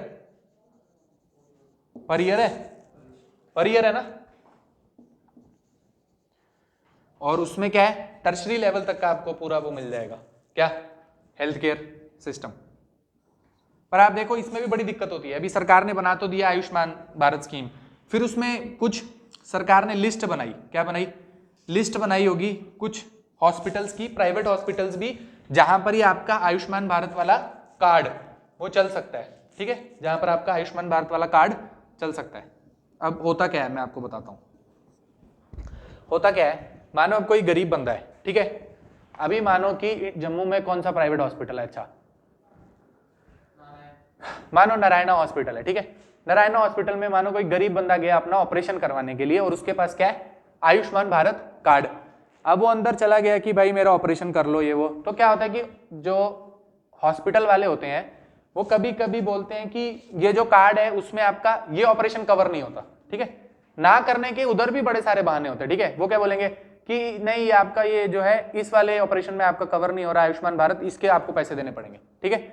या वो क्या करेंगे, या इसमें एक और बड़ी दिक्कत क्या होती है, जैसे आपने करवाना है आंखों का ऑपरेशन, ठीक है, तो आंखों के ऑपरेशन में क्या होता है, आपको कौन से टाइप का लेंस चाहिए, और लेंस के अलग अलग टाइप के पैसे होते हैं। जैसे कैटरैक्ट हो जाता है तो उसमें आपको लेंस लगवाओगे तो अलग अलग टाइप के पैसे होंगे। तो अंडर आयुष्मान भारत स्कीम ऐसे होगा कि अगर आप कैटरैक्ट का ऑपरेशन करवा रहे हो तो आपको भाई 15,000 रुपये ही मिलेगा सिर्फ, ठीक है। और अगर आप फिर उसमें कुछ एडिशनल करना चाहते हो तो खुद से देने पड़ेंगे पैसे, ठीक है। और कैटरैक्ट का ऑपरेशन होगा 40,000 रुपये का, अगर अच्छा लेंस डलवाना है। 15,000 रुपये वाला करवाया फिर तो कोई फायदा नहीं हुआ, ठीक है। तो इसमें क्या होता है कि हाँ कुछ टाइप की मदद तो लोगों को मिली है, फिर भी जो अच्छी जितनी गरीब को मिलनी चाहिए थी उतनी नहीं मिलती है, ठीक है। इसमें बहुत सारी, अगर आप खुद जाकर आयुष्मान कार्ड यूज करोगे ना तब आपको ये चीज पता चलेंगी, ये सारी चीजें, ठीक है। मेरे को कैसे पता चला, किसी ने करवाया तो मेरे को पता चला कैटरैक्ट के ऑपरेशन में ऐसे ऐसे होता है, ठीक है। तो ये एक बात आपको समझ आई, बात समझ आ गई, हेल्थ इंश्योरेंस, ठीक है। तो ये चीज होगी हेल्थ इंश्योरेंस के बारे में।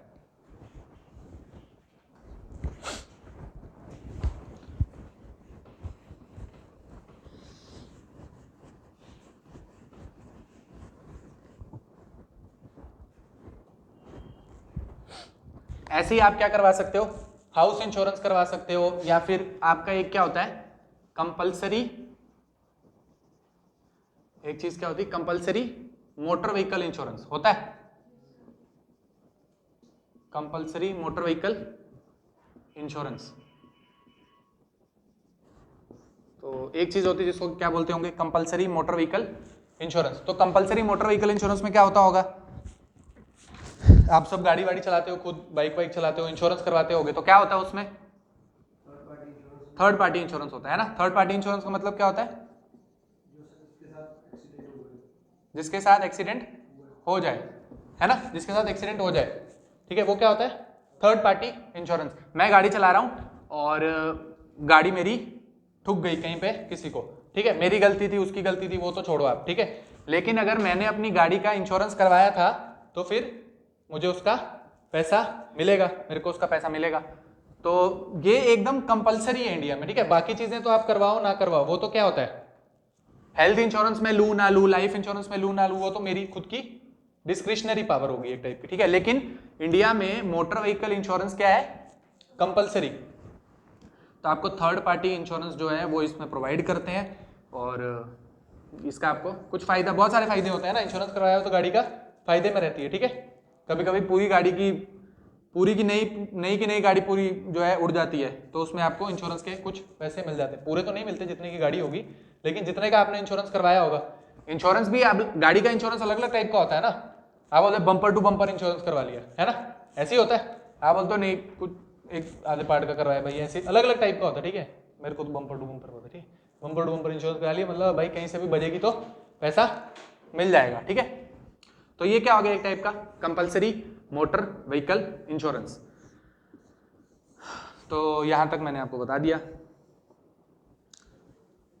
फिर आगे थर्ड पार्टी मतलब एक आप, थर्ड पार्टी मतलब कि एक आप हो गए और एक आपकी इंश्योरेंस कंपनी होगी और एक तीसरा बंदा जिसके साथ आपने ठोक दी, ऐसे होता है। कैसे बोलते हैं थर्ड पार्टी, गाड़ी जो होती है वो फर्स्ट जो ओनर होता है वो सेकंड, हाँ, और जो थर्ड पर्सन होता है जिसके साथ एक्सीडेंट हुआ। हाँ चलो ठीक है, चलो। और इसके आगे क्या बताएं आपको, इंश्योरेंस हो गया। चलो अब इंश्योरेंस में ना कुछ दिक्कतें देखते हैं कि क्या एक्चुअल में इंश्योरेंस में दिक्कत क्या है और इसमें क्या सुधार की जरूरत है, ठीक है। आप देखो एक चीज होती है जिसमें बोलते हैं इंश्योरेंस के बारे में, एक चीज होती है कि insurance is never bought, insurance is never bought but sold, ऐसे लिखो, ठीक है। एक चीज होती है क्या, insurance is never bought but sold. जाना है, जाओ जाओ,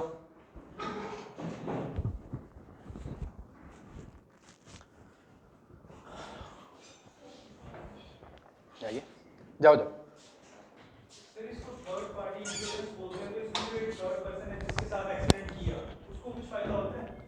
उसने भी करवा रखा होगा तो उसको भी मिल जाएगा, नहीं मिलेगा, उसी के लिए तो होता है।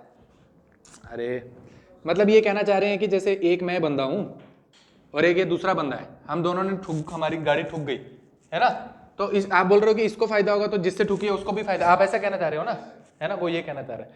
तो अगर दोनों बंदों ने करवा रखा है ना, दोनों बंदों ने करवा रखा होगा, उसने नहीं भी करवाया ना तो ये देगा ना, क्या चीज, थर्ड पार्टी होता है ना, क्या चीज कह रहे हो कि जो जिसके साथ एक्सीडेंट हुआ है ना उसका जरूरी नहीं कि आपने खुद उसका करवाना ही करवाना। अरे तो वही मतलब हुई ना, आप समझो, कहने का मतलब ये है कि हर बंदा करवाता है तो कंपलसरी हो गया ना, कंपलसरी का मतलब समझ रहे हो।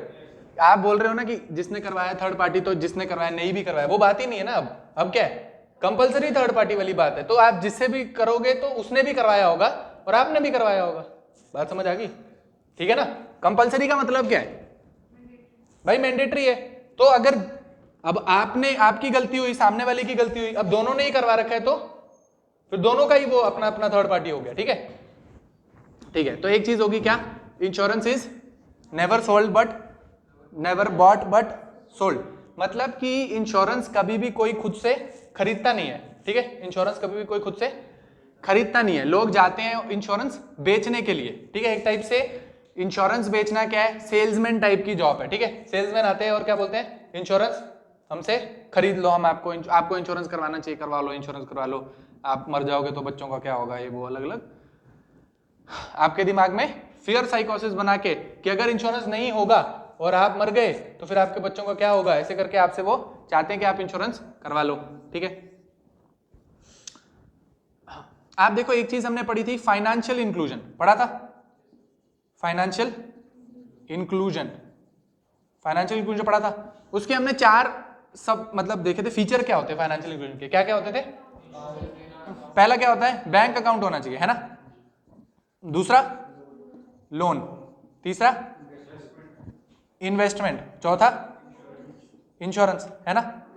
तो इंश्योरेंस आपका एक टाइप से क्या है, फीचर है किसका, फाइनेंशियल इंक्लूजन का। ठीक है, अगर आपने बैंक में खाता खुलवा दिया, लोन आपको मिल रहा है, इन्वेस्टमेंट है, लेकिन अगर आपके पास इंश्योरेंस नहीं है तो वही वाली सारी चीजें जो मैंने आपको बताई थी, क्या इंश्योरेंस नहीं है तो बंदा फैक्ट्री में काम करता है, उसका हाथ कट गया, ये वो, फिर बच्चे को पूरा स्कूल उसका छूट जाएगा, फिर उसको क्या बोलते हैं, चाइल्ड लेबर बन जाएगा, चाइल्ड लेबर वाला सारा काम, और फिर वो बड़ी सारी चीजें हो सकती हैं, फिर वो क्राइम से आप उसको जोड़ सकते हो। तो इंश्योरेंस इज वेरी इंपॉर्टेंट। ठीक है, insurance is very important, but क्योंकि इंश्योरेंस सारे लोग नहीं लेते, ये सारी इसमें दिक्कतें हैं। ठीक है, तो इंश्योरेंस आपको ऊपर से दिलवाना पड़ता है। ठीक है, इंश्योरेंस आपको दिलवाना पड़ता है through schemes like Ayushman Bharat, through schemes like Ayushman Bharat, क्योंकि लोगों के पास इंश्योरेंस नहीं है। ठीक है, दूसरा आप एक चीज देखो,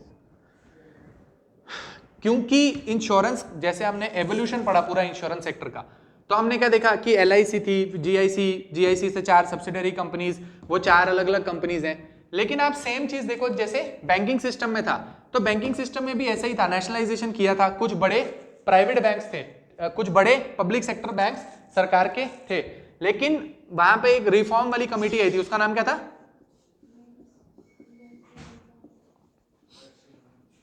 नरसिम्हन कमेटी, है ना। नरसिम्हन कमेटी ने क्या बोला था, एक बेसिक चीज बताओ ना, सबसे पहले क्या कही थी, मर्जर का बोला, merger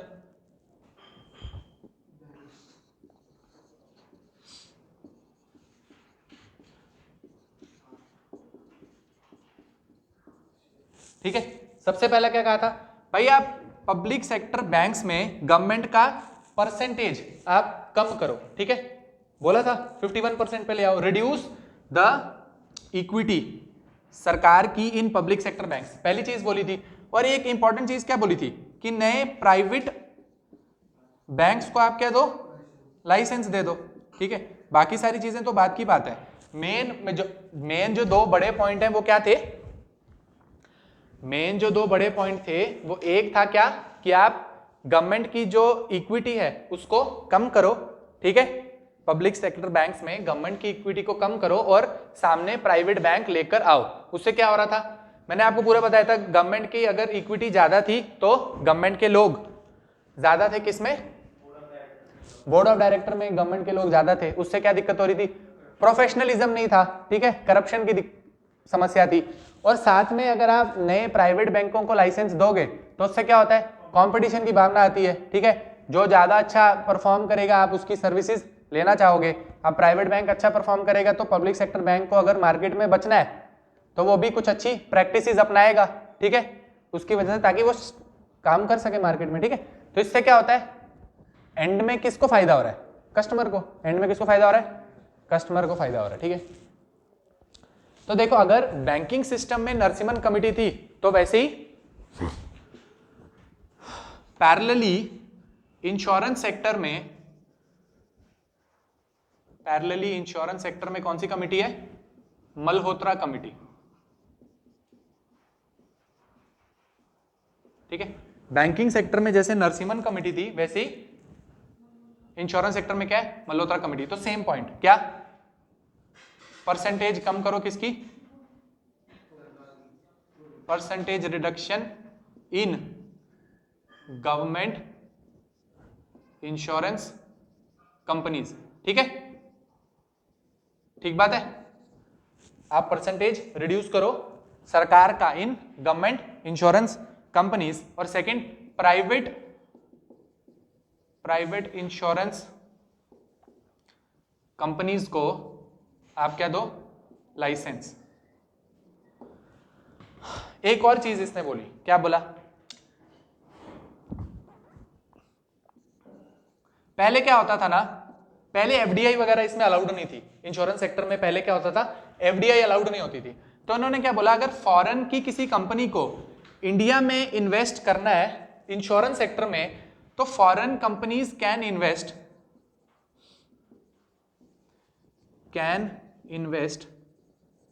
but as joint venture. ये मेन चीज है। आप देखो इस क्लॉज का अभी काम नहीं है पर लिखवाना जरूरी है, तभी आपको समझ आएगा।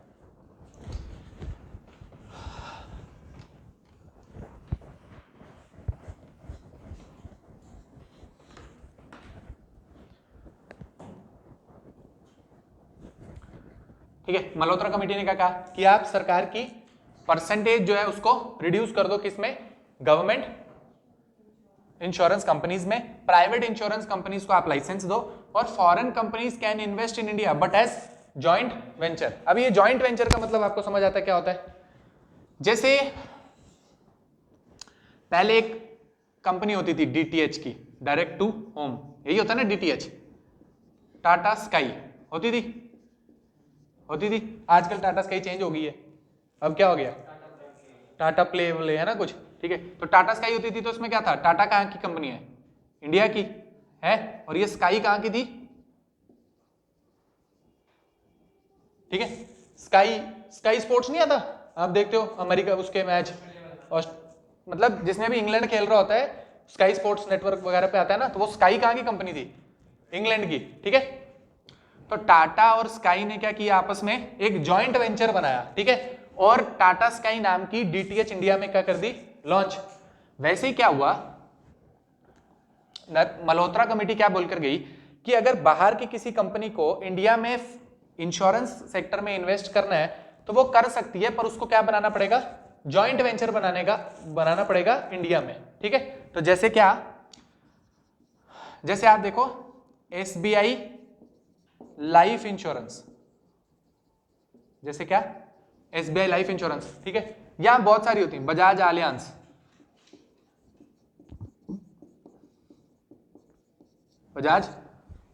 ये भी क्या है, इंश्योरेंस कंपनी है। ठीक है, एक चीज देखो, बजाज आलियांज क्या है, एक टाइप की इंश्योरेंस कंपनी। एक होती है बजाज फिनसर्व, ठीक है, वो क्या है, फाइनेंस करती है, एनबीएफसी। ठीक है, आजकल आप मोबाइल लेने जाओ ना तो बाहर लगी होती है बजाज फिनसर्व। ठीक है, दुकान पर कोई गया, उसको आईफोन पसंद आ गया तो बेच देते हैं भाई, आजकल पैसा है जेब में नहीं है, क्या बोलते हैं, ले जाओ जीरो कॉस्ट ईएमआई, सब ले जाओ, आप बस ले जाओ उनसे, है ना, बजाज फिनसर्व। तो जैसे ये एसबीआई लाइफ इंश्योरेंस है, ठीक है, तो एसबीआई की खुद से एक लाइफ इंश्योरेंस कंपनी थी, उसमें क्या था, जैसे कि 55% के आसपास, शायद 55% के आसपास इसमें एसबीआई की होल्डिंग थी, और बाकी कोई ऑस्ट्रेलियन ग्रुप था। ठीक है, उसने इसमें बाकी परसेंटेज लगाई हुई। ठीक है, तो आप ऐसा बना सकते हो, क्या कर सकते हो, as a joint venture type, आप इंडिया में जॉइंट वेंचर्स बना के जो है इंश्योरेंस कंपनी चला सकते हो। ठीक है, आप देखो ऐसा किया क्यों जा रहा है, ऐसा इसलिए किया जा रहा है क्योंकि इंश्योरेंस सेक्टर इंडिया में बड़ा ज्यादा वीक था। इंश्योरेंस सेक्टर इंडिया में वीक था, और इंश्योरेंस सेक्टर में वीक होगा तो क्या मतलब होगा, इंफ्रास्ट्रक्चर की कमी है ना, इंफ्रा की भी कमी है, कुछ आप बोलोगे लैक ऑफ इंफ्रास्ट्रक्चर। ठीक है, लैक ऑफ इंफ्रास्ट्रक्चर, और इंफ्रास्ट्रक्चर हर टाइप का हो सकता है, बिल्डिंग का भी हो सकता है, जो लोग नहीं है आपके पास पॉलिसी बेचने के, एजेंट्स नहीं है वगैरह वगैरह, वो भी क्या है, एक लैक ऑफ इंफ्रास्ट्रक्चर। और इतनी बड़ी कंपनी ही नहीं है, उसके पास इतना पैसा ही नहीं है कि वो एज अ इंश्योरेंस कंपनी यहां पर खड़ी हो सके, ठीक है, एज ए इंश्योरेंस कंपनी यहां पर खड़ी हो सके, ठीक है, बात समझ आ रही है। तो क्योंकि देखो रिस्की काम है, प्रॉफिट होता है लेकिन रिस्की काम होता है, ठीक है। तो इन्होंने क्या सोचा, इन्होंने सोचा कि ऐसा करेंगे ना तो बाहर से खूब पैसा आएगा इंडिया में, और जब बाहर से पैसा आएगा तो क्या होगा, इन्वेस्टमेंट होगी, इन्वेस्टमेंट होगी तो अपने आप इंश्योरेंस कंपनीज जो होंगी वो बढ़िया बन जाएंगी, ठीक है। तो मल्होत्रा तो ये बोलकर गए थे कि आप जॉइंट वेंचर के टाइप पे ये इसको चला सकते हो, ठीक है। तब तक उन्होंने एफडीआई जो चलती थी इंश्योरेंस सेक्टर में वो कितनी थी, 49%, क्या थी, 49%, ताकि इंडिया की जो कंपनी है वो इसमें मेजॉरिटी शेयर होल्डर ले रहे और इंश्योरेंस कंपनी जो है वो किसी इंडियन की बनी रहे, इंश्योरेंस कंपनी किसी इंडियन की बनी रहे।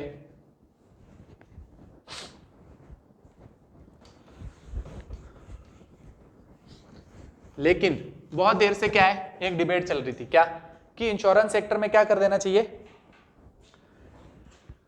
इंश्योरेंस सेक्टर में क्या कर देना चाहिए, एफडीआई को बढ़ा देना चाहिए, इंश्योरेंस सेक्टर में एफडीआई को बढ़ा देना चाहिए फ्रॉम 49 टू 74%, ठीक है। ये डिबेट चल रही थी कि इंश्योरेंस सेक्टर में आप एफडीआई को और बढ़ा दो, 49 से 74% कर दो, ठीक है। अब ये डिबेट चल रही थी तो इसके अपने प्रोज एंड कॉन्स थे, ठीक है। वही सेम चीज, बाहर की कंपनी आएगी तो ज्यादा पैसा लेकर आएगी, अच्छा इंफ्रास्ट्रक्चर होगा, ठीक है, वो अगर इतना पैसा लाएगी तो रिस्क भी ले सकती है, ठीक है। बाहर की कंपनी होगी तो पेनिट्रेशन को भी बढ़ाएगी, जैसे आपके पब्लिक सेक्टर बैंक थे स्टार्टिंग में, ठीक है, वो गांव देहात में जाके बैंक अकाउंट नहीं खोलते थे, ठीक है।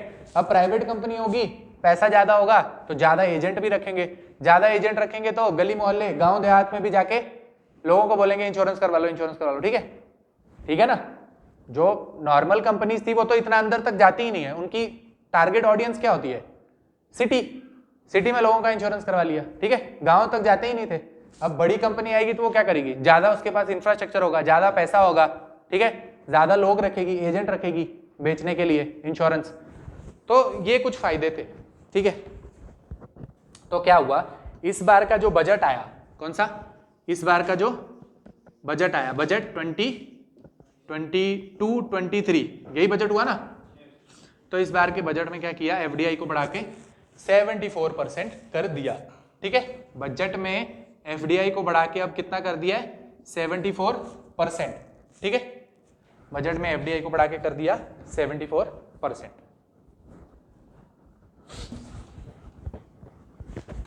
अब मेजॉरिटी चीजें मुझे लग रहा है इंश्योरेंस में जितनी बताने वाली थी मैंने आपको बता दी, छोटी मोटी दो चीजें और देखते हैं।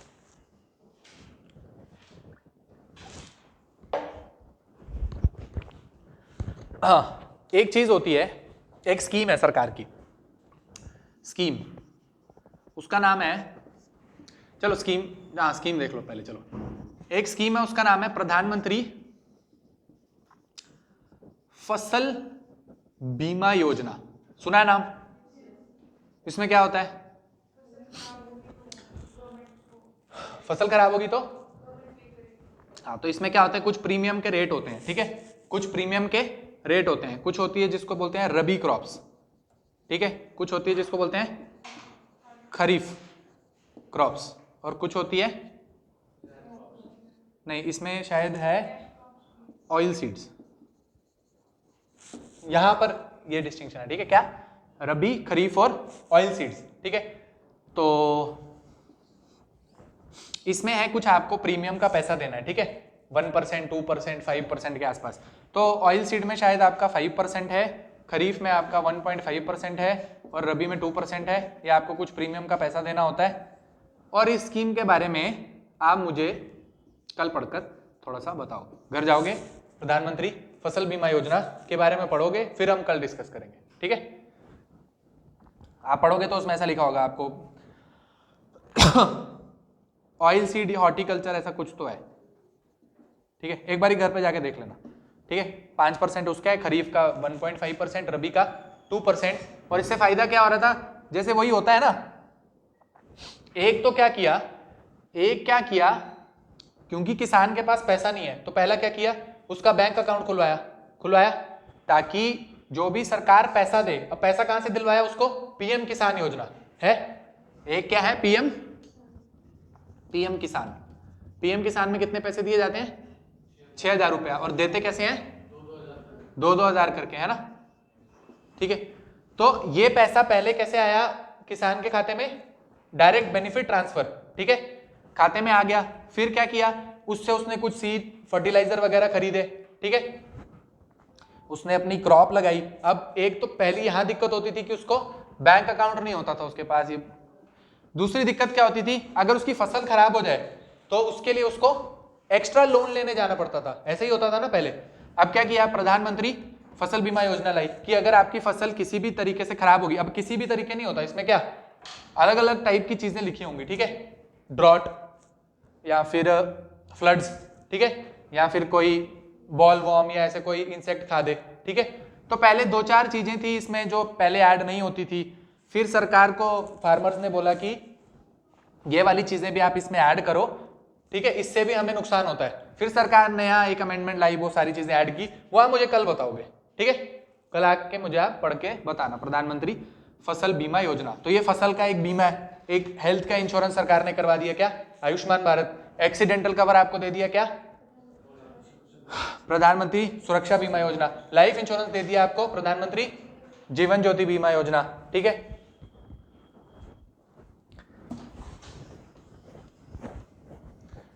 ठीक है, दो और चीज होती है इंश्योरेंस से रिलेटेड, एक चीज होती है ECHS और एक होता है ESIC, ठीक है। एक चीज क्या होती है ECHS, एक क्या होता है ESIC। ECHS होता है ex serviceman complementary health scheme, ठीक है, ex serviceman complementary health scheme. ECHS क्या होता है, ex serviceman complementary health scheme, ठीक है, ठीक है। और एक होता है ESIC। ESIC क्या होता है, employees state insurance company, employees state insurance company, ESIC, employees state insurance company. तो अब जैसे ये ECHS होता है तो ये क्या है, डिफेंस वाले लोगों के लिए होता है, ठीक है, ये डिफेंस वाले लोगों के लिए होता है। और ये ESIC क्या होता है, अनऑर्गेनाइज सेक्टर वाले लोगों के लिए, ठीक है। क्या होता है, अनऑर्गेनाइज सेक्टर वाले लोगों के लिए। अब ECHS क्या होता है, जैसे जैसे जो कोई रिटायर्ड क्या है, आर्मी के बंदे, डिफेंस के बंदे, ठीक है, जैसे मैंने, इसलिए मेरे पापा है, ठीक है, मानो फौज में थे तो अब वो रिटायर हो गए, तब उनको क्या करना है, अपना इलाज करवाना है, कोई चीज़ चाहिए, दवाई चाहिए, ठीक है। तो मिलिट्री हॉस्पिटल जो होते हैं वहाँ तो क्या कौन जा सकता है, जो सर्विंग लोग होते हैं वो जाते हैं मिलिट्री हॉस्पिटल में, ठीक है। जो रिटायर हो जाते हैं उनको क्या करते हैं, उनसे लेते हैं प्रीमियम में कुछ पैसा सालाना।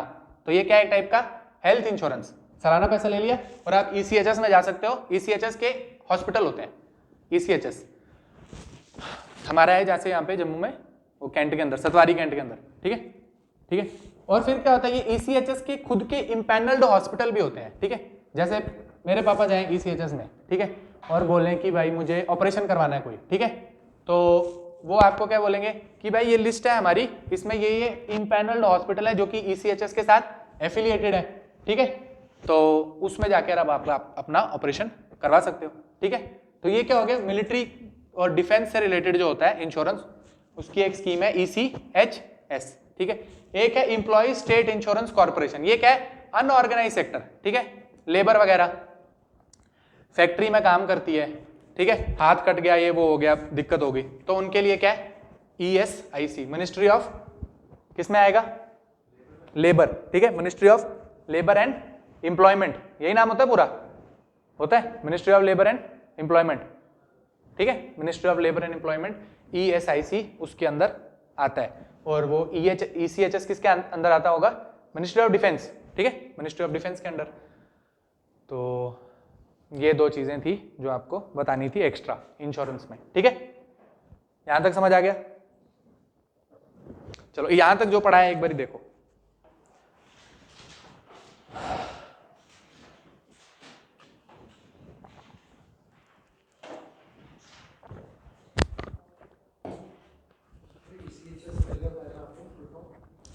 X serviceman complementary health scheme.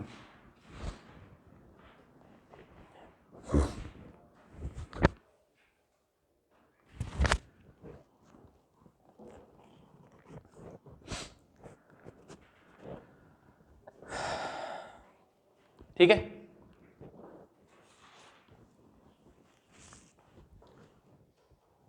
ठीक है, यहां तक समझ आ गया। तो ठीक है, आज यहीं तक रखते हैं, कल इसके आगे पढ़ेंगे थोड़ा सा।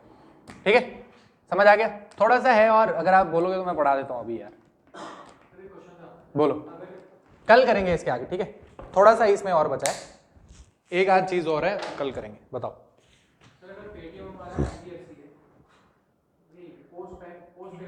ओके, ओके, नहीं कर सकता। तो फिर वो कैसे आजकल पेटीएम से लोन ले सकते हैं जब वो लैंड नहीं कर सकता? पेटीएम से लोन ले सकते हैं? हाँ, तो वो एनबीएफसी का एक और टाइप होगा, पोस्ट पेमेंट बैंक है वो, फिर एनबीएफसी नहीं है। हाँ, तो पोस्ट पेमेंट बैंक है ना। हाँ, पोस्ट पेमेंट बैंक कर सकता है लैंड। ठीक है, एनबीएफसी के अलग अलग टाइप हैं। ठीक है, अभी कुछ नई नई टाइप्स उसमें ऐड होती जा रही हैं, उसमें से एक है जैसे ये पोस्ट पेमेंट बैंक। ठीक है, तो वो कर सकता होगा लैंड। ठीक है, ऐसा होगा। वो तो अब क्या है ना, न्यूज की चीज है, आप उसको देखते रहो न्यूज में।